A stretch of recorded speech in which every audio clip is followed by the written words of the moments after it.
প্রত্যেকদিন সকালটা শুরু হয় আমার বিছানা তোলা থেকে। আর প্রত্যেকদিন ব্লগটাও স্টার্ট করি আমার এই বিছানা তোলা থেকে। তোমাদের দাদাভাই মানে সকালবেলায় অফিসে চলে যায়, তারপরে আমি আসি বিছানাগুলো গোছাতে। আর আজকে শরীরটা আমার আবারও অনেকটাই খারাপ, কারণ এই সময়তে কোনো সময় ভালো থাকি, কোনো সময় খারাপ। এটা আমি বলে না, আমার মতো আরও যারা মা হতে যাচ্ছ, তো এটা তাদের সবার ক্ষেত্রেই হয়ে থাকে। কোনো দিন ভালো থাকে, কোনো দিন খারাপ থাকে, কোনো দিন খুব ভালো লাগে, কোনো দিন মুড অফ হয়ে যায়। এমনি এমনি এগুলো হওয়ারই, আর এগুলো সব কিন্তু হওয়া স্বাভাবিক।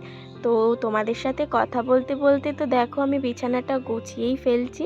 এই যা দেখো, তোমাদের সাথে কথা বলতে বলতে তোমাদেরকে জিজ্ঞাসা করতেই ভুলে গেছি যে তোমরা কেমন আছো। আশা করছি সবাই ভালো আছো। আর আজকের ব্লগটা তো শুরু করেই দিয়েছি, দেখতেই পাচ্ছ। তো চলো একদম পুরো ভিডিওটা দেখতে থাকো। আমি তো এখন তোমাদের সাথে প্রায় রেগুলার ব্লগ দিচ্ছি, হয়তো এক একদিন স্কিপ হয়ে যাচ্ছে, তোমরা একটু অ্যাডজাস্ট করে নিও, কারণ সব দিন তো সমান যায় না। আর যেহেতু দুদিন আমি একদিন এদিকে শপিংয়ে গেলাম, একদিন বহরমপুরে শপিংয়ে গেলাম, আবারও নেক্সট কোথায় যাব সেটা ভাবছি। তো এইদিকে মানে এদিক ওদিক করতে করতে শরীরটা অনেকটা ক্লান্ত লাগে। তো অনেক সময়তেই কি হয় যে ঘুমিয়ে থাকি, শুয়ে থাকি, তো আর ভিডিও করতে ইচ্ছা করে না। আর যেটুকু পারি তোমাদের সাথে শেয়ার করি, আর খুব ছোট্টর মধ্যে ভিডিওটা বানাই। তো যাই হোক, আমি ওইদিকে তোমাদের সাথে কথা বলতে বলতে এই দিকে দেখো মা আজকে ভাইয়ের রুমটা মানে ঝাড়াঝুড়ি করে নিল। যেহেতু পুজো কাছে আসছে, আর পুজোতে তো আমি আগের ব্লগেই তোমাদের বলেছি যে সবাই ঘর দেওয়ার ঝাড়াঝুড়ি করে, আর ভাইয়েরটাও করে নিচ্ছে। আগের দিন আমার রুমটা করেছিলাম মা আর আমি মিলে। আর এদিকে দেখো ঠাকুর পুজো মায়ের কিন্তু সকালবেলাতেই হয়ে গেছে। বাসি কাজ যা যা থাকে মা সকালবেলায় করে কিন্তু পুজোটা দিয়ে ফেলে। ওইদিকে ঘরে মা ঘর ঝাড়াঝুড়ি করছে, আর এদিকে আমি বসে রয়েছি। আজকে হলে মাদের ঘর ঝাড়াঝুড়ি মোটামুটি কমপ্লিট হয়। আর এদিকে আমার শরীরটা একটু খারাপ করছে, একটু জ্বর আসছে এরকম মনে হচ্ছে। তো জ্বরের একটা ট্যাবলেট খেলাম, প্যারাসিটামলগুলো দিয়েছিল যেগুলো কম পাওয়ারের, 450 যে পাওয়ারটা আছে, তো সেটা তো ওটা খেলাম। এখন দেখি কেমন থাকছি।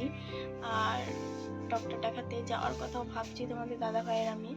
তো যেহেতু চেক আপ আছে পরের দিন, চেক আপের জন্য যেতে পারছি না।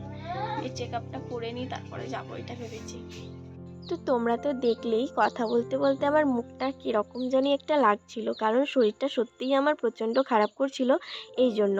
তো এখন আমি ফ্রেশ হয়ে গেছি, খাওয়া দাওয়া করা হয়ে গেছে, আর আমি এখন বিছানাতে ঘুমাবো বলে চলে এসেছি। এদিকে মেয়েটাও ঘুমিয়ে গেছে। আর এই দিকে দেখো রোদ্দুর কিন্তু প্রচণ্ড। ভেবেছিলাম কয়েকটা শর্ট ভিডিও বানাবো, কিন্তু রোদ্দুরের জন্য আর আমার ভিডিও বানাতে ইচ্ছা করলো না, তাই আমি গিয়ে কিন্তু ঘুমিয়ে পড়েছিলাম। আর তারপরে ঘুম থেকে যখন উঠি, তখন এই যে দেখো একদম রোদ্দুর ফুরিয়ে গেছে, রোদ্দুর আর নেই। এখন হয়ে গেছে প্রায় সন্ধে সন্ধে লাগতেই চললো এরকম একটা। তো আমার তখনও মোটামুটি ভালো লাগছিল, তো আমি একটু হাঁটাচলা করছিলাম, এদিক ওদিক করছিলাম। আর দিদির মেয়েটাকে বললাম যে একটা ফেস ওয়াশটা নিয়ে আয়, তো আমি একটু ফ্রেশ হয়ে নিই। তো ও আমাকে ফেস ওয়াশটা নিয়ে আসে দিল, আর আমি চলে আসলাম কলপাড়ে। আর আমাদের ট্যাঙ্ক করা নেই, আমাদের পাম্প রয়েছে বাড়িতে, কিন্তু ট্যাঙ্কটা করা হয়নি। তো আমাদের এই যে এই চেম্বার, তারপরে এই যে এই বড় যে জলের ঢপগুলো দেখছো না, এর মধ্যেই কিন্তু জল ভরা থাকে। তো এতেই আমাদের সারাদিন কাজ হয়, আর প্রত্যেক দিন চেঞ্জ করা হয় জল। তো এখন আমি ভালোভাবে দেখো ক্লিন করে নিচ্ছি আমার মুখটাকে। আর কোনো সময় তো ইচ্ছে হয়, কোনো সময় ইচ্ছে হয় না, যে কীরকম আমার দিনগুলো কাটে আমি জানি। কোনো সময় খুবই ভালো লাগে, খুবই ভালো লাগে, কোনো সময় আবার খারাপ। কেমনভাবে যে দিনগুলো কাটছে কী জানি বাবা। তো যাই হোক, এইদিকে আমার ফেস ওয়াশ দিয়ে মুখটা ধোয়া হয়ে গেছে। এখন আমি মুখটা ধুতে চলে এসেছি, কারণ এখন সন্ধেই হয়ে গেল ধরো। আর তোমরা তো বাইরেটা দেখেই বুঝতে পারছো যে সন্ধে সন্ধে ভাব হয়ে গেছে, কিন্তু ক্যামেরার জন্য হয়তো একটু হালকা আলো মানে মনে হচ্ছে ক্যামেরাতে, কিন্তু অনেকটা প্রায় সন্ধে লাগতেই চললো, এরকম একটা হয়ে গেছিলো ওয়েদারটা। তো যাই হোক, তারপর ঘরে চলে আসলাম। তো আমি যে ক্রিমটা ইউজ করি, সেই ক্রিমটা মুখের মধ্যে একটু লাগিয়ে নিলাম, যেটা আমি ব্যবহার করি। তারপর এখন আমি মাথাটা আঁচড়ে নিচ্ছি, আর এরপর এখন আমি চুলটাও বেঁধে নিচ্ছি। আর আমার মেয়েটা এখনও ঘুম থেকে ওঠেনি, তো আমি পুরোপুরিভাবে একদম ফ্রেশ হয়ে যাই, একদম চুল বেঁধে, তারপর রেডি হয়ে সিঁদুর পরে টিপ পরে তারপর মেয়েটাকে ঘুম থেকে তোলাবো। তারপর দেখি মেয়েটা কি করে, কারণ মেয়েটা যখন ঘুমোয়নি মানে ঘুমানোর আগে আমি ওকে একটু বকা দিয়েছিলাম, তো সেই কারণে আমার উপর রাগ করেছিল, আর আমার সাথে ঘুমাচ্ছিল না। আমার মা কিন্তু ওকে ঘুম পাড়িয়ে দিয়েছিল, আর আমাদের ঘরেও ঘুমাবে না এটা বলেছিল, আমি যেহেতু ওকে একটু বকেছিলাম। তো চলো, ফ্রেশ হয়ে গেছে, এখন এখন মেয়েটাকে তুলিয়ে নিই। মেয়েটাকে তো তুলালাম, তারপর মেয়েটাকে রেডি করে দিয়েছি।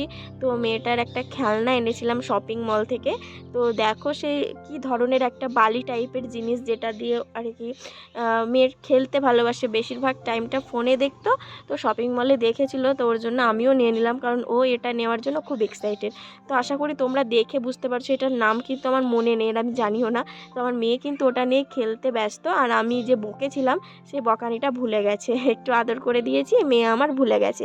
তো তারপর মেয়েকে একটু ম্যাগি খাইয়ে দিচ্ছিলাম সন্ধেবেলায়, একটা কেক খেয়েছিল আর ম্যাগিটা খাইয়ে দিচ্ছিলাম, আর হাতে ললিপপ নিয়ে কিন্তু দাঁড়িয়েছিল, আর ওর বায়না ও আমার কাছে খাইয়ে নেবে। তো যাই হোক বন্ধুরা, আজকের ব্লগটা তোমাদের কেমন লাগলো অবশ্যই জানিও। চলো টাটা।